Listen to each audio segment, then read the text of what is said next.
This movie makes us think that humans are putting so much effort in saving us from so many dangers, including aliens.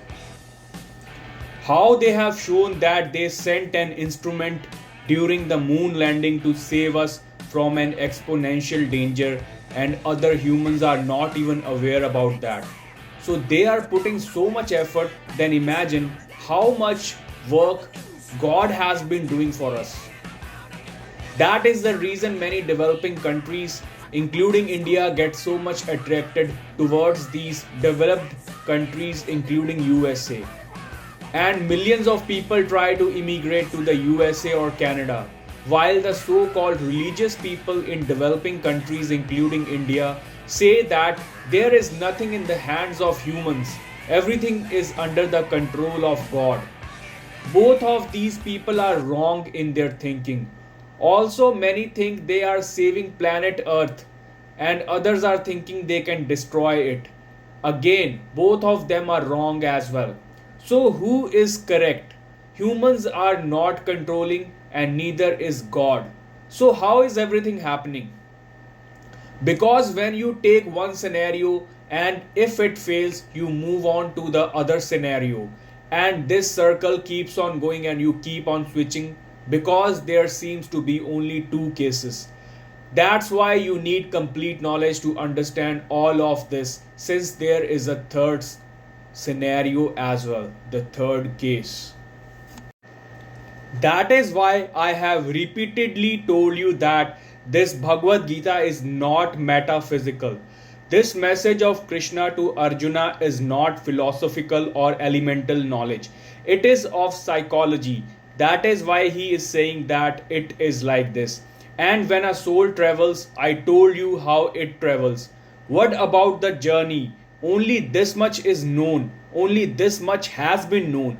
Only this much can be known. The rest will remain unknown. No, everything can be known if the knowledge is complete and genuine. Also, if you still ask why this game of life started, you have still this doubt.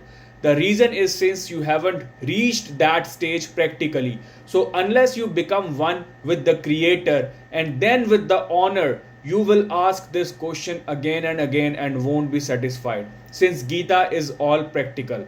Remember, last level is of the honor, not the Creator. It is that before the full experience of freedom, the experience of slavery is necessary. Because flying in the full sky of freedom, it is useful to stay in a prison, a cage for a while. It has utility. That is why the soul travels. And until the soul does not descend very deep into the prison of sin, darkness, evil, it does not return. Yesterday afternoon, someone asked me how come sinners like Valmiki attain knowledge. So I said only they can attain it. Those who are mediocre, those who are in the middle, their experience of sin is not enough to start the journey of virtue. That is why they remain in the middle. But for Valmiki, the path of going ahead, the Kal De Sak comes. All paths end there. Now, what more sin can Valmiki commit? The journey has come to an end. The last journey. Now, second journey begins. So, Kal De Sek comes, which is a phrase. That is why often a deep sinner becomes a deep saint. An ordinary sinner lives as an ordinary gentleman. The deeper the journey into darkness, the more the desire to be free from darkness is born. With the same intensity, the journey takes place in the other direction as well. Let's correct Osho here. Valmiki attained knowledge not because he committed the greatest sins and then the journey of sins ended. As I have already explained before, there are only two categories of people in this world: positive path ones who attain freedom and become the boss, and negative path ones who become the slave and will always remain slaves. Finally, both will end up in the ultimate. The journey is what which is making a difference in both cases. So that's the difference. Firstly, in Gita, it is mentioned that don't think you are a great sinner, you can't attain this knowledge. So don't have this misconception. But it doesn't mean you keep on doing sins and then you can attain knowledge in the end. No. It only means gaining knowledge is open to anyone who becomes eligible. For that eligibility, you must be able to crack the most difficult idiom, Gita. It is very important to check the whole character of Valmiki in deep analysis, which includes his previous births. Then only it is possible to find whether Valmiki was in the positive or negative path as a whole. Keep in mind, for a person with a positive path at a higher level, he is out of the sins and good deeds and is not affected by them. It is very difficult for the general public to judge him, and they might judge him wrong, because people always judge by the deeds and not by the person's definition, meaning without understanding the doer. They don't pay attention to understand the doer. That is why you will find many haters of Krishna, including the Jains, who have considered Krishna eligible for hell for his deeds. And we don't know whether Valmiki was able to crack the most difficult idiom, Gita, which is the last target of every human. Which kind of knowledge he attained, it is unknown. Osho didn't know any of this, so how could he even judge Valmiki? Yes, but the other thing is true. Mediocres of both positive and negative paths are far away from the journey of the ultimate. Therefore, even though the soul is inactive, it desires to travel. There can be an inactive desire as well. You don't do anything, just desire. But at the level of the soul, the desire itself becomes an act. The very desire becomes the act. There, just wishing becomes an action. There is no need to do any other action there.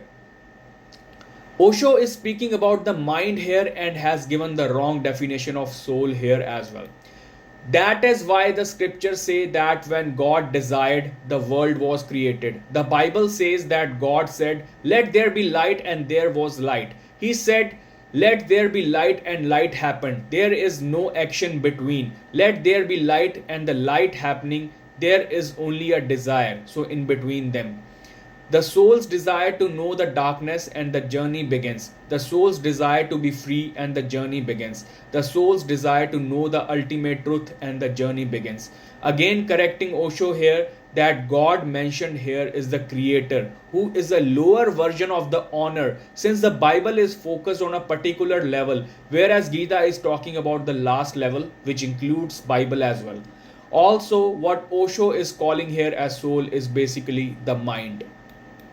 And if you know you have to perform actions, then you have to do them because the wish is not fulfilled. Actually, actions only fulfill the lack of desires, yet they are not able to fulfill it. If the wish is fulfilled, then the action is done instantly. If you can desire with full devotion at this very moment to know God, then not even a second will pass and God will be known.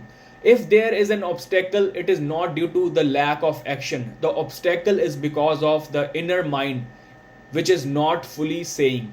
It says, "Let me think a little more. What is the hurry to know?" One part of the mind says, "Let me know." The other half says, "Leave it. What is the point? Whether God exists or not, we do not know anything. The desire itself is not complete." So pay attention to the introduction of my videos, guys, which will make clear what I'm trying to explain here.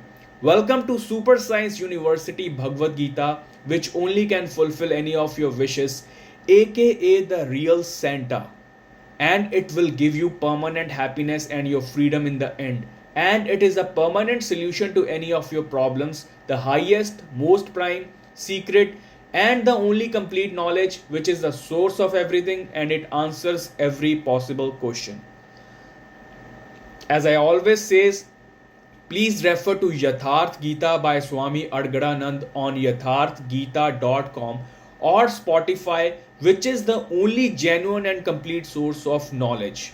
So just letting you know, guys, the creator thinks about others. So that's why there is a desire. But there is another kind of desire which is just for yourself, and that is done by Zeus, or what we call as Indra. So they only desire for themselves. That